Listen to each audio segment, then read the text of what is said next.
Alors bonjour, on est toujours dans cette série avec les 15 psaumes des degrés, où, je vous le rappelle, eh bien, à chaque fois que l'on allait au temple, il y avait comme un rituel, eh bien, c'était quand il y avait cet escalier qui allait entre la cour des femmes et la cour des hommes, eh bien, il y avait 15 marches, et à chaque fois que l'on montait une marche, on récitait un psaume, et pas n'importe lequel, on allait dans l'ordre, eh bien, un petit peu de ces psaumes des degrés, psaume 120, 121, 122, on a vu déjà ces choses les jours passés. Aujourd'hui, on est avec le psaume 126, 127 et 128.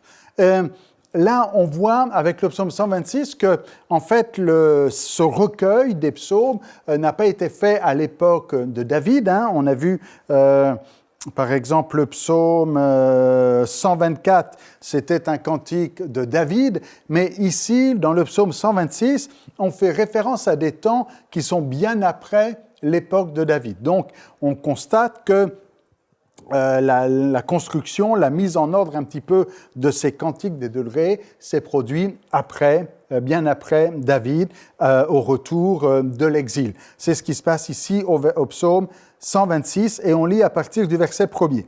Cantique des degrés. Quand l'Éternel ramena les captifs de Sion, nous étions comme ceux qui font un rêve. Notre bouche était remplie de cris de joie, et notre langue de chants d'allégresse. Alors on disait parmi les nations, l'Éternel a fait pour eux de grandes choses. Et il le répète, l'Éternel a fait pour nous de grandes choses, nous sommes dans la joie. C'est un cantique de joie, ce cantique 126, où on se rappelle de comment l'Éternel a ramené les captifs de Sion. Vous savez, c'est l'époque de la captivité ici. Samarie avait été anéantie. Jérusalem a aussi capitulé devant Nebuchadnezzar. Et puis, ça a été 70 ans de captivité. Mais ensuite, à l'époque, d'Esdras, Néhémie, Zorobabel, enfin, le peuple revient et là, on fait référence à ce retour à Jérusalem et on dit « nous étions comme ceux qui font un rêve ». Ça dépassait notre entendement, c'était beaucoup plus beau que ce qu'on avait imaginé. C'était comme si, waouh, il y avait un effet ici de dire « mais c'est au-delà ». Pour reprendre une expression du Nouveau Testament, au-delà de ce qu'on était capable de penser ou d'imaginer. Notre bouche était remplie de cris de joie, il y a de la joie, il y a de l'allégresse, et on comprend cette phrase, nous sommes dans la joie. Et notez bien que le témoignage n'était pas simplement interne à Israël, puisque les nations, on disait parmi les nations, l'Éternel a fait pour eux de grandes choses. Et c'est comme si ça a commencé par là, et des fois c'est triste quand ça doit commencer dans cet ordre-là, mais néanmoins c'est ce qui s'est passé ici, et c'est malheureusement ce qui se passe pour nous souvent, et je m'explique, premièrement, c'est les autres, les nations.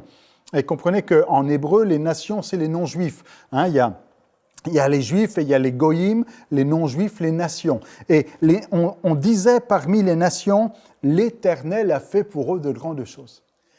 Les nations, ceux qui n'avaient pas l'Éternel pour Dieu, ceux qui n'adoraient pas l'Éternel, qui ne reconnaissaient pas, qui ne servaient pas l'Éternel, reconnaissaient néanmoins que le Dieu d'Israël, leur Dieu à eux, a fait de grandes choses pour eux.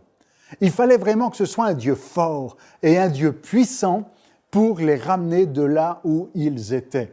Ils étaient en exil, ils étaient déportés à Babylone, et il y a vraiment quelque chose de miraculeux, de surnaturel, et quand on connaît l'histoire, c'était vraiment miraculeux et surnaturel pour que Dieu mette au cœur d'un roi babylonien le désir, une faveur pour le peuple d'Israël, et il dit, les nations ont confessé, l'Éternel a fait pour eux de grandes choses. Et c'est seulement après que le psalmiste dit, l'Éternel a fait pour nous de grandes choses. J'espère qu'on ne fonctionne pas comme ça encore aujourd'hui, dans le sens où il faut que ce soit les non-chrétiens qui disent « Waouh, ton Dieu est grand », pour que finalement on se dise à nous-mêmes « Waouh, notre Dieu est grand ».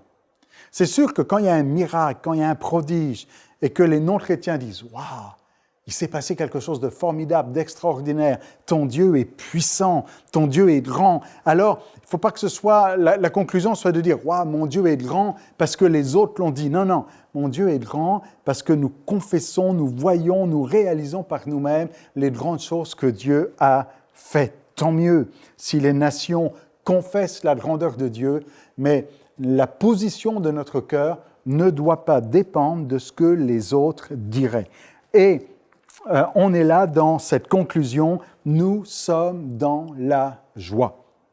À partir du verset 4, il y a une tournure différente dans ce psaume où, alors que dans les 3 premiers versets, on se souvenait de ces captifs qui sont revenus, de la joie qu'il pouvait y avoir dans le cœur, de ce rêve, de cette allégresse, de ces choses formidables, eh bien, au verset 4, on retourne dans un autre mode, celui de l'intercession, de la prière, où il est dit « Éternel, ramène nos captifs ». Alors peut-être que quelqu'un serait un peu perdu en disant « mais je ne comprends plus ». Au début du psaume, il semblerait qu'on soit dans la joie parce que l'Éternel a ramené les captifs. Alors pourquoi au verset 4, il faudrait dire « Éternel, ramène nos captifs ». Eh bien tout simplement parce qu'ils ne sont pas tous là encore.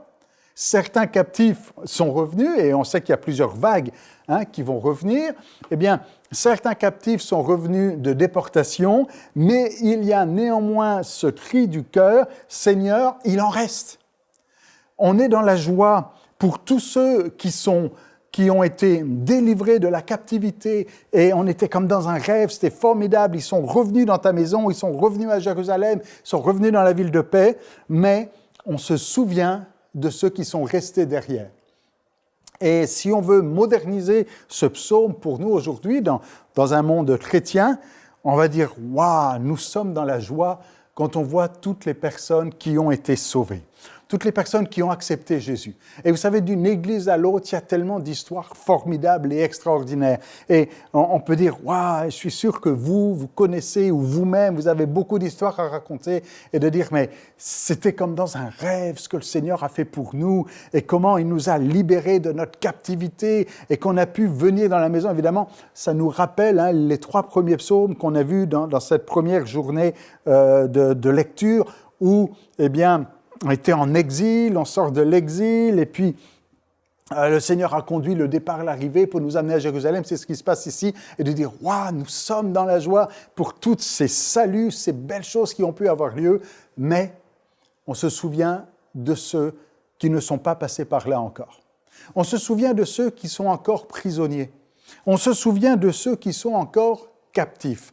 Et ça, c'est important, et c'est une valeur fondamentale dans le christianisme, et de ne pas être là dans un égoïsme de dire « nous, on est sauvés, tant pis pour les autres », mais de dire « nous, on est sauvés, merci Seigneur pour le salut que tu nous as donné, merci Seigneur parce que tu es venu nous chercher et nous sauver, mais on pense aux autres. Et on veut prier pour eux, et on veut intercéder pour eux. Et on veut dire, Seigneur, ramène nos captifs. » Et vous comprenez que le « nos » ici, ce pronom personnel ici va vraiment dire, mais on s'approprie, on ne dit pas « ramène les autres ». Ce n'est pas les autres, c'est nous, c'est les nôtres. Ils nous appartiennent, on les a à cœur, on les prend à cœur. Et je suis sûr que parmi ceux qui nous regardent aujourd'hui, puis peut-être vous dites, mais j'en ai moi aussi des captifs que j'aimerais que le Seigneur ramène. Quelqu'un de votre maison, de votre famille, que ce soit des enfants, que ce soit des parents, que ce soit des amis, des cousins, des gens que vous avez à cœur, et vous dites, Seigneur, ramène mes captifs. Seigneur, je veux prier pour eux, je veux intercéder pour eux. Ramène nos captifs comme des ruisseaux dans le Midi. Ça veut dire quoi ça, comme des ruisseaux dans le Midi?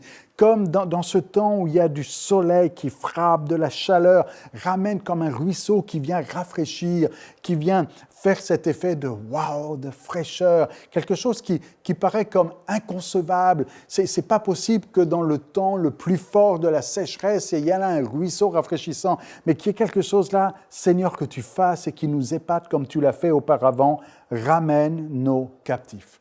Et le verset 5, un verset que les chrétiens connaissent beaucoup, et vous le connaissez certainement, ceux qui sèment avec larmes moissonneront avec chants d'allégresse. Et le psaume a commencé avec les chants d'allégresse. Ça a commencé avec cette joie. Il a ramené les captifs, c'est formidable. Mais maintenant, la joie fait suite. Maintenant, il y a les larmes qui vont faire suite à la joie. C'est un petit peu, en hébreu, on aime bien avoir quelque chose et après prendre le contraire et puis faire des parallèles avec ça. Et ici, on a la joie et les larmes. Alors, ça commence par la joie, ça commence par l'allégresse, ça commence par cette émotion intense. Il a ramené les captifs, mais ça continue avec, il y a des larmes, il y a des pleurs. Il y a des pleurs. Et ces pleurs sont là comme une semence. On sème avec larmes. Et quand on sème, il ne se passe rien. C'est juste une semence qui est mise là dans la terre. Mais on s'attend à voir cette semence pousser.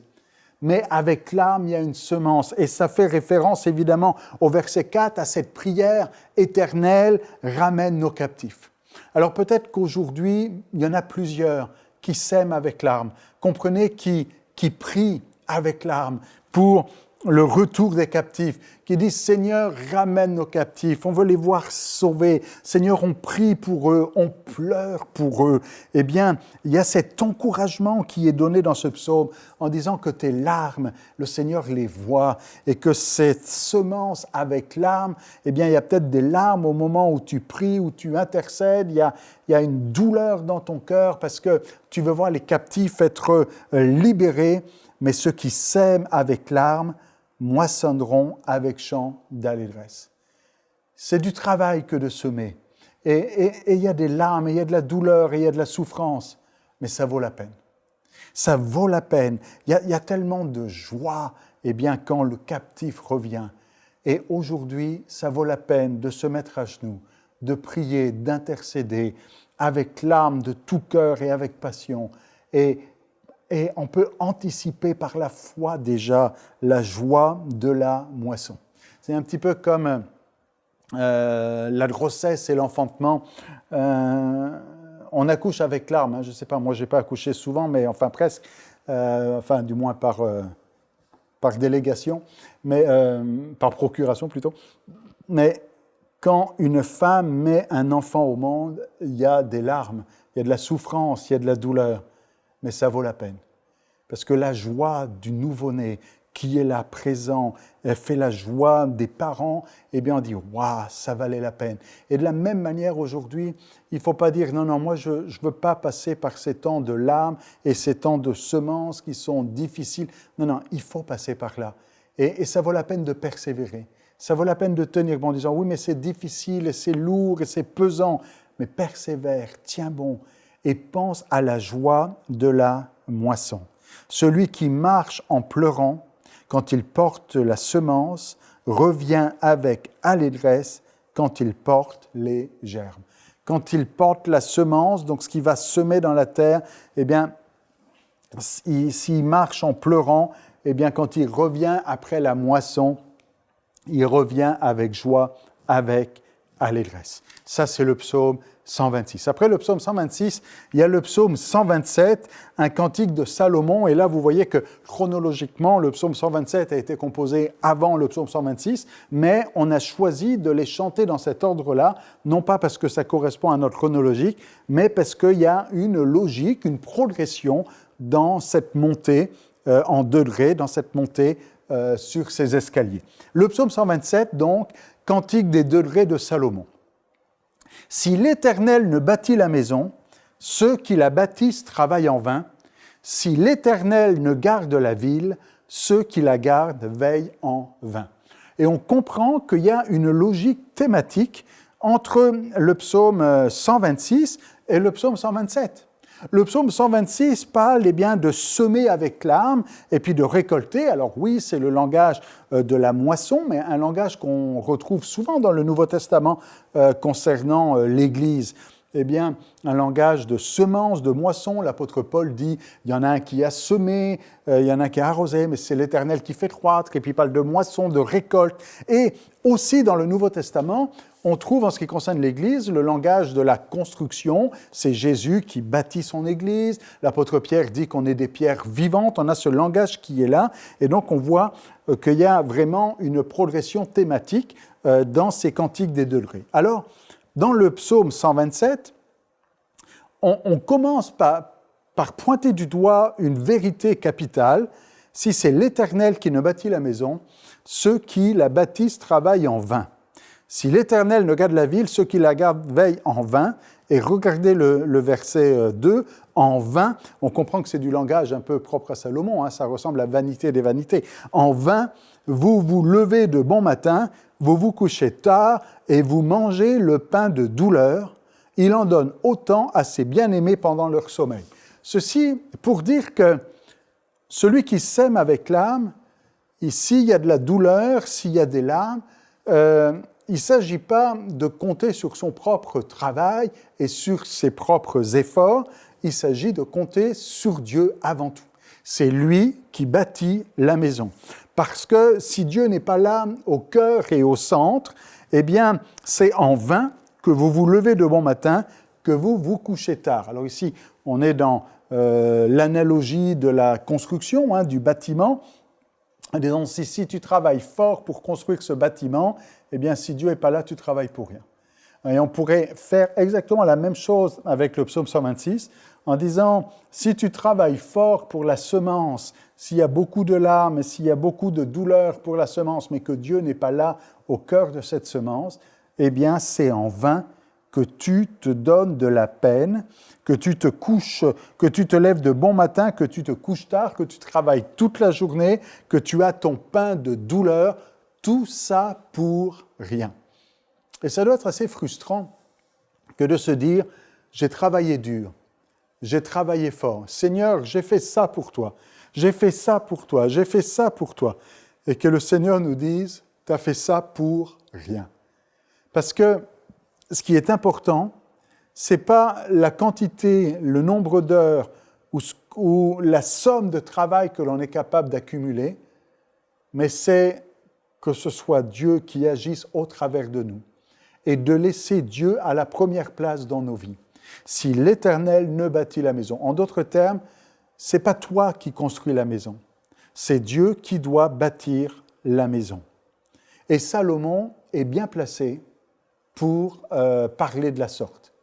David avait pour projet de construire une maison, un temple, mais Dieu n'a pas voulu que ce soit lui qui le fasse, donc David avait préparé tous les travaux pour la construction du temple et a confié à Salomon, son fils, les travaux de construction du temple. Et Salomon, lui, a vécu ces temps de construction. Ça a mis du temps, ça a demandé beaucoup d'efforts, beaucoup de travail, et Salomon va donc déclarer « Si ce n'est pas Dieu qui construit, on travaille pour rien. » Et c'est en vain qu'on fait ces choses. Et il va même jusqu'à dire « Il en donne autant à ses bien-aimés pendant leur sommeil. » En d'autres termes, si tu crois que parce que tu travailles fort, tu seras plus béni, non. Si tu crois que tu travailles fort, il en donne autant à ceux qui dorment, à ceux qui sont bien-aimés pendant leur sommeil. Ce qui est capital aujourd'hui, c'est de dire « Seigneur, apprends-moi à bien construire et à construire avec toi. » Que tu sois au centre de ma vie, que tu sois au centre de ma famille, que tu sois au centre de mon couple, que tu sois au centre de l'Église et que vraiment tu sois celui qui bâtit la maison. Si on veut, je mélange un peu les deux images, si on veut moissonner avec chant d'allégresse, il faut que Dieu soit dans l'affaire. Il faut que ce soit lui, je reprends l'image de l'apôtre Paul, il faut que ce soit lui qui fasse croître. On ne peut pas faire croître par nous-mêmes. Mais si l'Éternel est celui qui bâtit la maison, alors ça fait toute la différence. Je finis le psaume, il dit « Voici, des fils sont un héritage de l'Éternel, le fruit des entrailles est une récompense, comme les flèches dans la main d'un guerrier, ainsi les fils de la jeunesse. Heureux l'homme qui en a rempli son carquois, il ne sera pas confus quand ses fils parleront avec des ennemis à la porte. » Et on sait que dans le langage sémitique ici, les fils, une richesse, un trésor, c'est une bénédiction. J'ai un ami missionnaire, un ami canadien missionnaire qui a eu 5 fils et il était dans des pays, des missionnaires en Afrique et dans la culture africaine et même dans la culture, dans la culture africaine, ben, les fils, c'est une bénédiction. Et quand on a 5 fils, c'est « waouh, ça c'est un homme béni ». Alors évidemment, dans le monde occidental, c'est peut-être pas la même logique, mais ici, dans la pensée sémitique, on comprend que là, il y a une bénédiction de Dieu.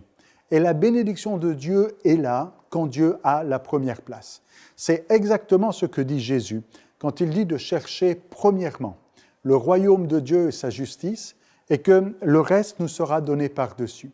Si c'est Dieu qui construit la maison, si tu laisses Dieu construire la maison de ton couple, si tu laisses Dieu construire la maison de ton foyer, la maison qui représente l'Église, ou prenez l'image que vous voulez, si c'est Dieu qui construit, eh bien, il y aura une bénédiction dans ta vie. Comme cet homme qui est béni avec ses fils et que ses fils vont être là même comme un héritage et jusque dans les temps de sa vieillesse, eh bien, de la même manière, si tu laisses Dieu agir, eh bien, c'est là que tu seras béni.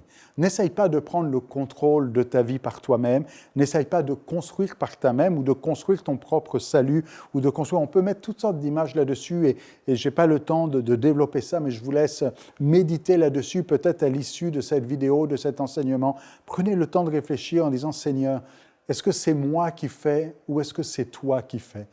Vous dire « Seigneur, je veux que ce soit toi qui bâtisse. » Je veux que ce soit toi qui agisses. Moi, je veux être un ouvrier avec toi. Je veux être un collaborateur.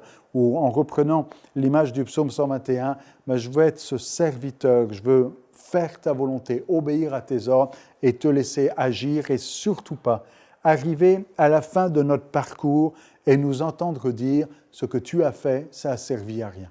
Seigneur, on ne veut pas travailler pour rien, on veut travailler pour toi. Et travailler pour lui, c'est pas travailler pour rien. C'est pour lui, c'est par lui et c'est en lui. J'arrive au psaume 128 et là on voit encore une progression. On a parlé de bénédiction au travers de ses fils. Il y a une bénédiction ici dans le foyer et il y a un peu cette même image qui est reprise dans le psaume 128, Cantique des degrés. Heureux tout homme qui craint l'Éternel, qui marche dans ses voies. C'est un vocabulaire qu'on avait déjà entendu au psaume 125, le fait de marcher dans ses voies et de craindre l'Éternel. Il est dit au verset 2, « Tu jouis alors du travail de tes mains. » Et là, ça vient faire comme une synthèse des psaumes 126 et 127, le travail des mains, ça peut être aussi bien la semence et puis qui amène à la moisson, ou alors ce travail de construction. Eh bien, quand on craint l'Éternel, quand on marche dans ses voies, alors là, il y a une bénédiction qui est là. Quand on œuvre pour lui, tu jouis alors du travail de tes mains, tu es heureux, tu prospères, ta femme est comme une vigne féconde dans l'intérieur de ta maison. Tes fils sont comme des plants d'olivier autour de ta table. C'est ainsi qu'est béni l'homme qui craint l'Éternel. Et on comprend la logique ici qu'il ne s'agit pas de chercher la bénédiction pour la bénédiction, mais il s'agit, on l'a vu dès le psaume 121, vous vous en souvenez, la première chose, pas 121, pardon, 123, 124, je suis perdu, où on a vu que la première étape, 120, 121, 122, 123, où la première étape, c'était le service, eh bien là encore, quand on met Dieu à la première place, on est béni. C'est pas de dire, je vais craindre l'Éternel pour être béni. Non, non, je veux marcher dans ses voies pour l'honorer, pour le glorifier, pour le servir. Je ne veux pas construire par moi-même, mais je veux le laisser bâtir la maison, le laisser construire, le laisser agir, le laisser œuvrer. Et c'est alors qu'il y a une bénédiction. Et on ne travaille pas pour être béni, on travaille pour lui. Vous savez, le serviteur, et comprenez que dans le contexte ici, on pourrait même utiliser le mot esclave, parce qu'à cette époque-là, c'est comme ça que ça marchait. Eh bien, l'esclave ne travaille pas pour un salaire. Le serviteur ne travaille pas pour un salaire, pour une récompense, pour une fiche de paye. Il travaille parce qu'il est serviteur, parce que c'est son statut, il a un maître et il est serviteur. Et nous-mêmes, nous devons nous considérer comme serviteurs de Dieu. Même l'apôtre Paul utilise le mot doulos, esclave de Jésus-Christ. Et non pas que Dieu nous assujettit en tant qu'esclaves, mais c'est nous-mêmes qui nous mettons dans cette position en disant « Seigneur, je veux te servir. Je veux faire ta volonté. » Et je ne le fais pas pour mériter quoi que ce soit. Je ne le fais pas pour avoir un salaire, pour avoir une récompense, pour avoir un héritage. Je le fais parce que je reconnais que tu es maître, que tu es grand, que tu es roi, parce que je crains ton nom, je respecte ton nom, parce que je t'aime, parce que je veux t'adorer. Et peut-être ça vaut la peine d'ouvrir une parenthèse ici. Adorer, le verbe adorer en hébreu, avad, le verbe adorer, c'est le même verbe que servir. Et quand on voit dans la Bible en français, par exemple, quand Moïse dit au Pharaon « Laisse aller mon peuple afin qu'il me serve » ou « Laisse aller mon peuple afin qu'il m'adore », c'est synonyme, c'est la même chose. Adorer, c'est servir. Nous, on aurait tendance à considérer que l'adoration, c'est quelque chose de grand, puis mais servir, oui, on peut servir Dieu dans la louange, mais servir au sens large. Et quand on sert Dieu, on l'adore. On l'honore lorsqu'on fait sa volonté, lorsqu'on se met à ses ordres et lorsqu'on fait ce que Dieu attend de nous. Alors, quand on le sert, quand on l'adore, quand on se met dans cette position de serviteur, quand on sème avec l'âme, quand on construit, quand il construit, enfin, c'est lui qui construit, mais nous, on participe et qu'on ne se lève pas en vain tôt le matin et qu'on ne se couche pas en vain tard le soir, mais qu'on le fait avec lui, pour lui, parce que c'est lui qui construit la maison, alors là, il y a une bénédiction. Parce qu'on le fait pour lui, par amour pour lui, par droiture de cœur, on marche dans ses voies. C'est ainsi qu'est béni l'homme qui craint l'Éternel. Si tu veux la bénédiction dans ta vie, laisse Dieu agir en premier. Regardez la suite, verset 5. « L'Éternel te bénira de Sion et tu verras le bonheur de Jérusalem. » Et notez bien que la bénédiction que cet homme cherche, puisqu'il est dit « L'Éternel te bénira », tu verras le bonheur de Jérusalem. Non pas tu verras le bonheur de ta maison, non pas tu verras ton propre bonheur, mais tu verras le bonheur de la ville dans laquelle tu es.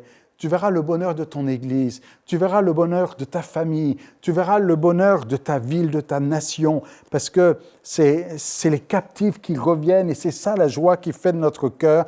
Et puis il est dit, et tous les jours de ta vie, tu verras les fils de tes fils, et ça finit encore par cette phrase qui revient comme un leitmotiv, que la paix soit sur Israël. Et on comprend que quand il est dit « tu verras le bonheur de Jérusalem », c'est que ce qui fait notre plus grande joie, c'est de voir la paix sur Israël. Et ce qui fera la plus grande joie dans ta famille, c'est de voir la paix dans la vie de tes enfants, de tes parents, de tes amis, de les voir faire la paix avec Dieu. C'est ce que nous te souhaitons. Cette émission est rendue possible grâce au précieux soutien des partenaires d'Enseigne-moi Canal International. Retrouvez tous nos programmes sur emcitv.com.